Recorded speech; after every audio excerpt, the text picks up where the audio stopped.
서동룡의 시선 시간입니다. 서동룡 전 국회의원 나오셨습니다. 안녕하세요. 안녕하십니까. 추석은 잘 보내셨습니까? 예, 잘 지냈습니다. 원래 추석 때 바쁘지 않습니까? 그렇죠. 좀 예. 사람들 얘기 들으니까 어떠세요? 저는 이제 작년에 국회의원 간두고 한 1년 4개월 동안을 네. 밖에서 제 숨소리가 들릴까봐 좀 조심 들어갈 정도로 조용히 지냈었거든요. 예, 예. 근데 이제 이번 추석을 지나면서 이제 사람들도 좀 뵙고 네. 말씀도 좀 나눠야 되겠다는 생각을 했고 네. 그래서 추석 전후해서 이제 여러분들 그동안에 못 만나 뵀던 분들 만나 말씀도 좀 듣고 네. 또 뭐 저의 문제도 말씀을 좀 드리고 그렇게 네. 했습니다. 그래요. 우리가 계속 지금 서동룡의 시선 코너에서 교육개혁 시리즈 했었고 그다음에 사법개혁하고 검찰개혁 하려다가 그때 여순 사건 승소 판결이 나서 예. 또 그 승소 판결을 이끌어내신 주인공이니까 그 얘기를 안 할 수가 없어서 지난번에 그 얘기를 했고 그러면서 그때 그 말씀하셨어요. 그러니까 국가가 항소를 포기하는 게 맞지 않냐. 예. 근데 결국 법무부가 항소를 포기했죠. 예. 예. 환영할 만한 일이죠. 그럼요. 예. 예.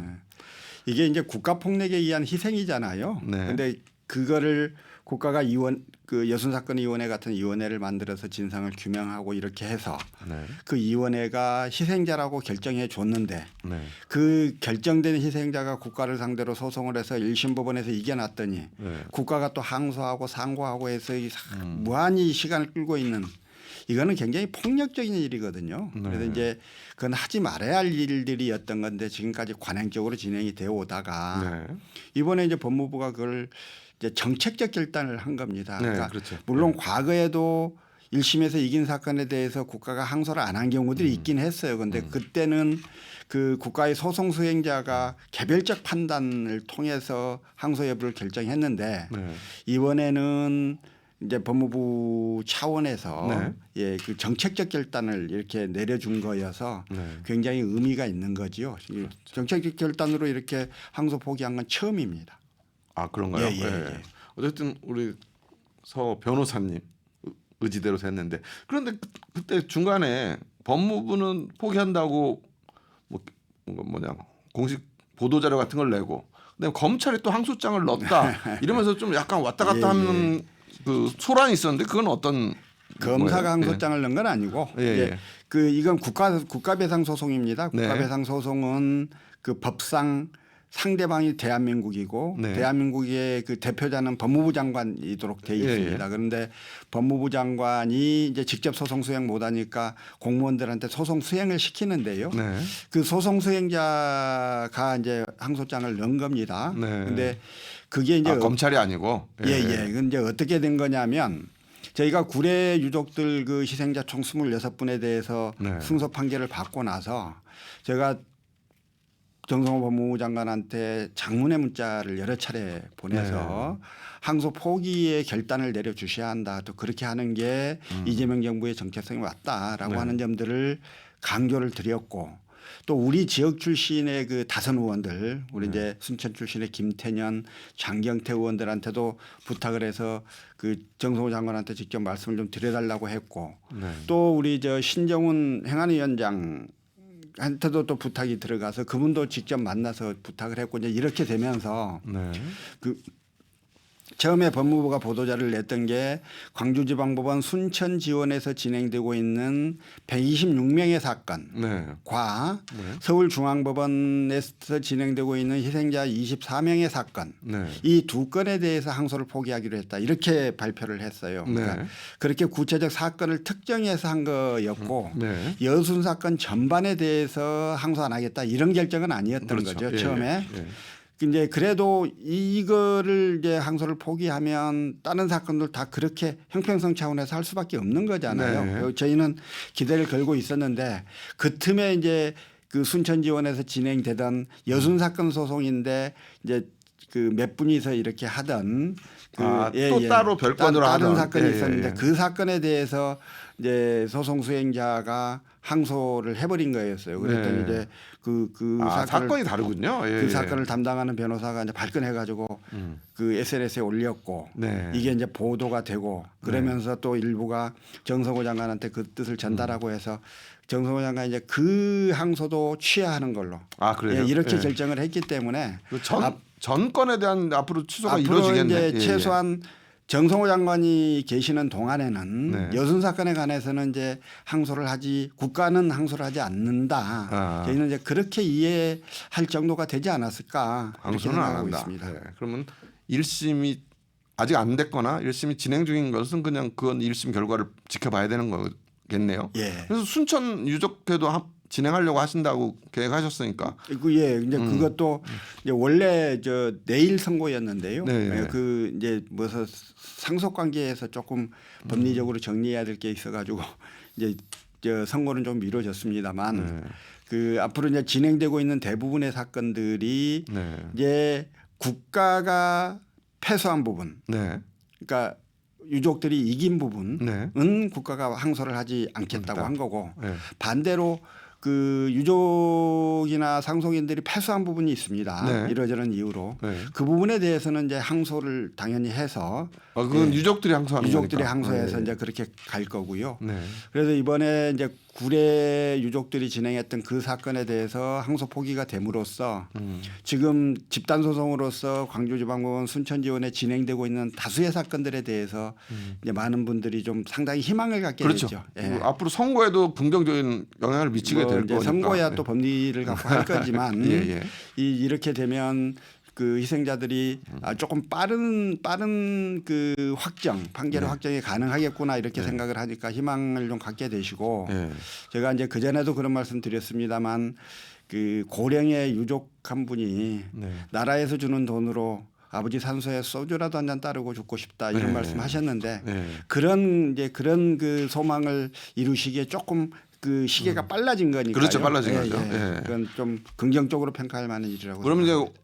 항소를 포기했으니까 1심이 확정이 된 거잖아요. 그런 거입니다. 그럼 이제 이분들한테 권리 구제는 예. 바로 진행됩니까? 예, 예. 그래요? 예, 판결 이제 확정 증명을 저희가 이제 신청을 해놨고요. 네. 그거에 따라서 이제 가급적 빨리 그 네. 돈이 좀 지급되도록 저희가 또 알겠습니다. 따로 좀 절차를 밟고 있습니다. 고생하셨습니다. 예. 검찰 개혁하기 전에 좀 많은 얘기들을 할 게 있는데 또 이 얘기 좀 물어보고 싶은 게 어제 노광규 순천시장 국감 장면 보셨어요? 어떻게 보셨어요, 우리 서준님? 예.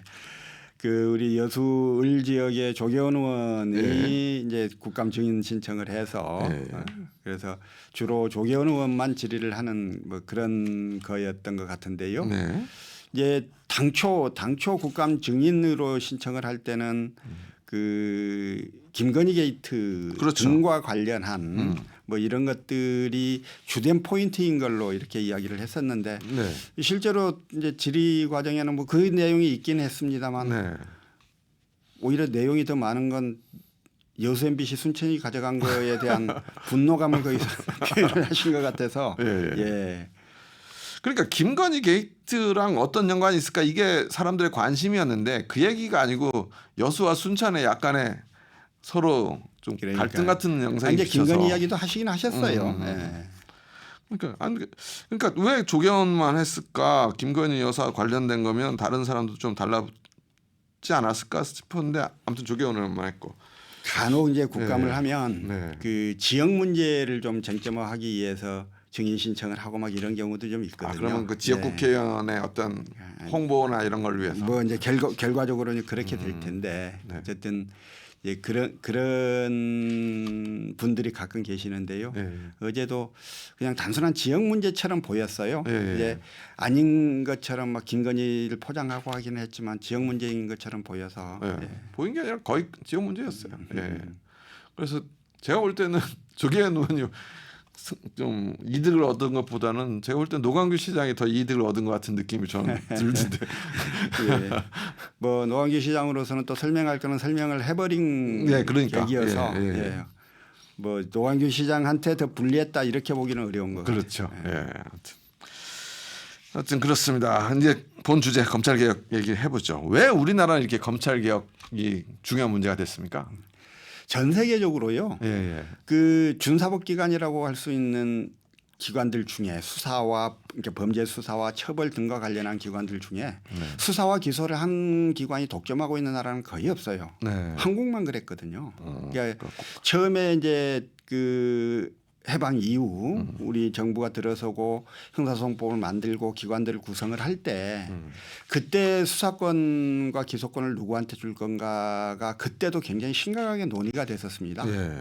근데 원래대로 하자면 수사권은 경찰에 주는 게 맞다 이런 거였는데 네. 우리는 이제 우리 경찰들이 친일 경찰의 그이 전통 역사가 그게 있으니까. 있잖아요. 예, 그래서 예. 국민들이 경찰에 대한 불신들이 워낙 컸었고 네. 그래서 그래서 수사권을 이제 검찰한테 주고 네. 기소권도 검찰한테 주고 이러면서 막강한 권력이 네. 이제 생긴 거예요. 그 권력을 이용을 해서 지금까지 쭉 70여 년을 끌어온 건데 이 권력이라고 하는 건 늘 민주주의에 있어서 그 가장 중요한 건 권력을 갖고 있는 자가 그 권력을 절제해서 행사하는 겁니다. 네. 근데 있는 만큼 다 권력 행사해버리고 나면 늘 문제가 생기는 건데요.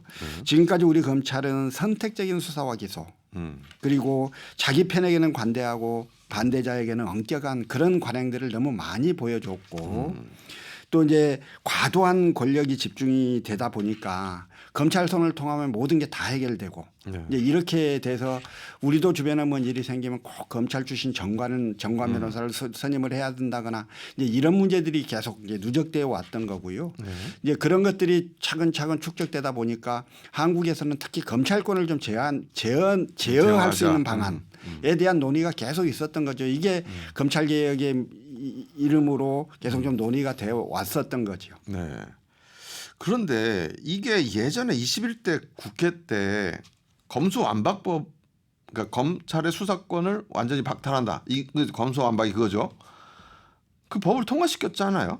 그랬죠. 예. 근데 이거랑 뭐가 수사권 기소권을 검찰이 모두 갖는다라고 하는 말은 예. 기소를 검찰이 하는 건 다 압니다. 근데 수사는 경찰에 있는데 왜 검찰이 수사를 한다는 말이야. 예. 이 말은 수사 개시와 네. 수사 종결을 결정권을 누가 갖고 있느냐의 검찰이 문제입니다. 갖고 그리고 예. 그리고 검사의 지휘를 받아서 그 수사를 하도록 돼 있었기 때문에 네. 수사에 대한 모든 권한, 결정권을 검사가 가지고 있었던 거죠. 예.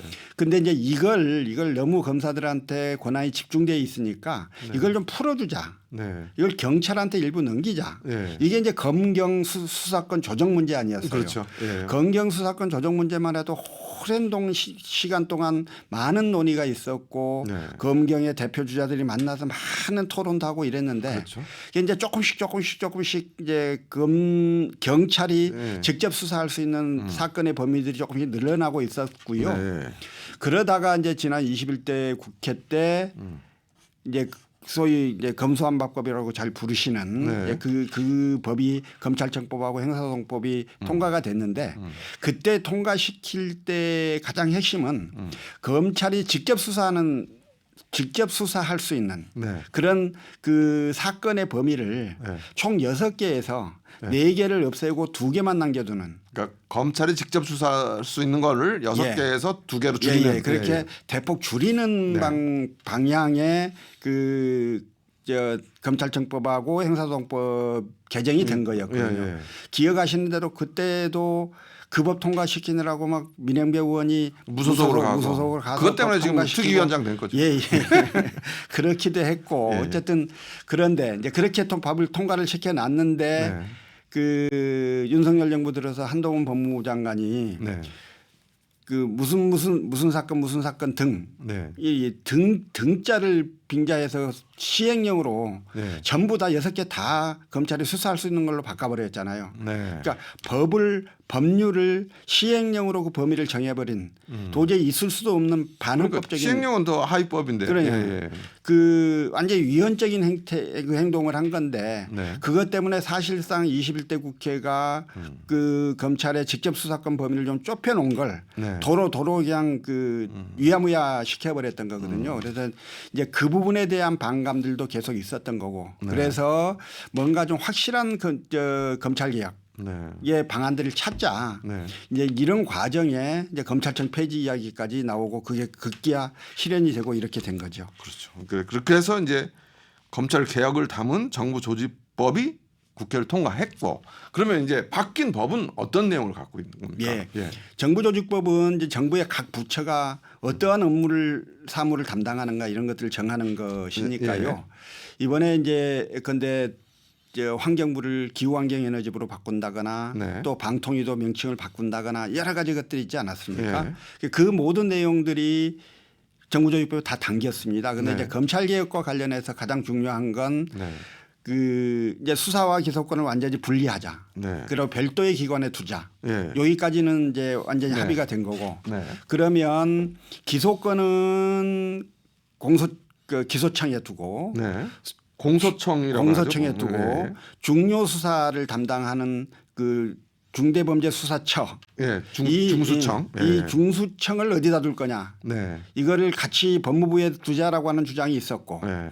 이걸 완전히 떼어놔야 된다. 예. 그래서 하나는 법무부에 하나는 행안부로 이렇게 해야 된다는 주장이 있어서 그 두 주장 사이에 엄청난 논쟁이 있다가 예. 급기야 이제 그 공소청은 법무부 산하에 네. 그다음에 중수청은 행안부 산하에 예. 이렇게 완전히 조직을 떼어놓는 걸로 네. 이렇게 결정이 돼서 정부조직법에는 이제 그게 들어가 있는 거죠. 그러니까 기소를 제기할 수 있는 건 법무부 산하에 있는 거고 수사를 할 수 있는 건 행안부 산하에 있는 거죠. 경찰은 누구 산하에 있죠? 거기는 행안부죠. 그러니까 수사와 관련한 모든 권한들이 다 행안부로 집중이 돼서 네.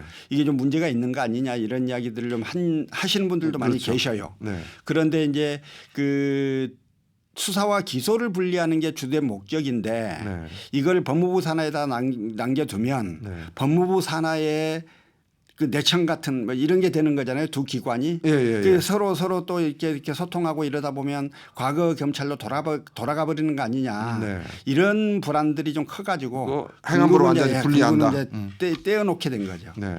그런데 이렇게 떼어놓게 되니까 사실 반대하는 쪽의 입장은 그러니까 수사가 수사를 하고 기소를 해서 처벌까지 가야 되는데 수사와 처벌에 간극이 생기는 거 아니냐. 그래서 범죄자가 도망갈 수 있는 여력이 더 많아지는 거 아니냐 이런 우려를 하는 거잖아요. 네, 그럼요. 예. 그러니까 수사권과 기소권을 한 기관이 가지고 너무 권력이 비대해지고 그 비대해진 권력을 절제해서 사용하지 못하고 선별적으로 사용하고 이런 검찰에 대한 비판들이 일리가 있다고 생각하고 그게 더 큰 가치라고 보는 거죠. 그래서 이제 그 부분을 좀 분리하자라고 하는 거에 대해서는 국민적 동의가 이루어졌다고는 보는데요. 네.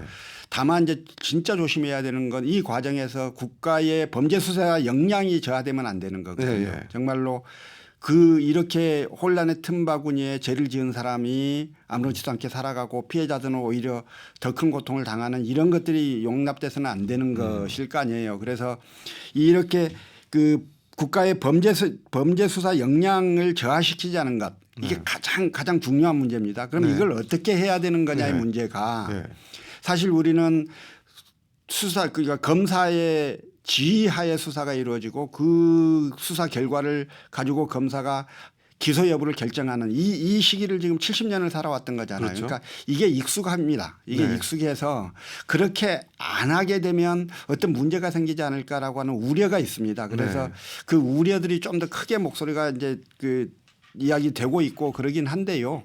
그러나 이 떼어내는 거에 대한 당위가 인정이 된다면 그런 수사 역량이 저하되는 문제는 또 따로 좀 고민을 해야 되고 정부조직법 자체가 지금 시행 기간을 1년을 두고 있기 때문에요. 그 1년 동안에 이제 다양한 방법들을 좀 만들어내야 할 겁니다. 그런데 지금 이 과정에서 가장 많이 논의가 되고 있는 건 사실 보안 수사권이지요. 그러니까 경찰이나 중수청에서 수사를 해가지고 공소청에다 넘겨요. 그러면 검사가 이제 기소를 해야 되고 기소하는 것뿐만 아니고 다음에 재판 절차에서 계속 이 공소를 유지할 수 있어야 되는데 그렇죠. 검사가 보기에 이게 조금 문제가 있더라. 좀 이거를 기소해서 공소를 유지하는데 수사가 미진하다라고 판단했을 때 그 부분에 대해서 보안 수사를 검사가 해야 되는 거 아니냐. 이제 요 이야기 하나.